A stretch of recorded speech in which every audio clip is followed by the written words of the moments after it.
Subscribe করে নিও আমার চ্যানেলটা আর পাশে থাকা বেল আইকনটা ক্লিক করে দিও যাতে আমার সমস্ত ভিডিও নোটিফিকেশন তোমাদের কাছে পৌঁছে যায়।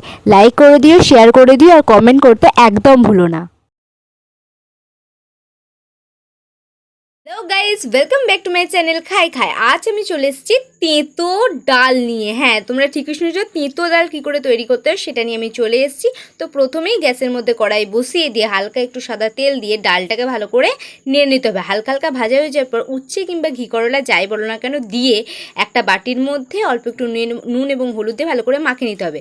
অন্যদিকে প্রেসার কুকারে একটু জল, একটু হালকা নুন এবং সেই ডাল ভাজাটাকে দিয়ে ভালো করে প্রেসারে সিটি মেরে দিতে হবে।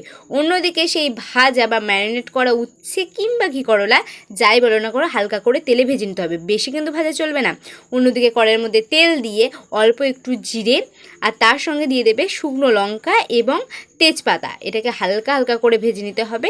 ভেজে নেওয়ার পর একটু আদা বাটা এবং একটু জিরে বাটা দিয়ে ভালো করে এবার কষাতে হবে। হালকা একটু নাড়ানাড়ি করার পর, মানে একদম গ্যাস কিন্তু লোয়ে রাখবে, ওর মধ্যে দিয়ে দিতে হবে হলুদ। তো হলুদ দিয়ে হয়ে যাওয়ার পর ভালো করে নাড়িয়ে নেওয়ার পর সেই যে ডাল সিদ্ধ করা হয়েছে প্রেশার কুকারে সেই ডালটা সমস্তটা দিয়ে দেবে।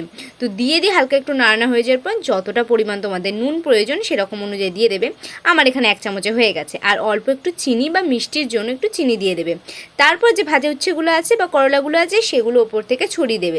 ওপর থেকে ছড়িয়ে দিয়ে এবার চাপা দিয়ে দেবে। কিছুক্ষণ ফোটানোর পর ব্যাস রেডি হয়ে গেল আমাদের ঘি করলা বা উচ্ছে যাই বলো না কারো তেঁতোর ডাল, এক কথাই বলা যায়।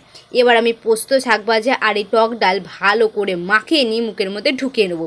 কেমন লাগলো খেতে অবশ্যই তো আমি বলবো। তার আগে বলে দিই, চ্যানেলটাকে সাবস্ক্রাইব করতে ভুলো না। এরকম নতুন নতুন ভিডিও দেখার জন্য অবশ্যই চ্যানেলটাকে সাবস্ক্রাইব করো। তো আমি মুখের মধ্যে ঢুকিয়ে নেওয়ার পর আমার খাওয়ার ধরন, আমার এক্সপ্রেশন দেখে বুঝতেই পেরে গেছো খুব সুন্দর হয়েছে। তেঁতো যারা একদম খেতে চাও না তারাই তেঁতোর ডালটা খেতে পারো, খুব ভালো লাগবে। তো এইখানে আমার ভিডিও শেষ করলাম। Like, share and comment. চলো বাই।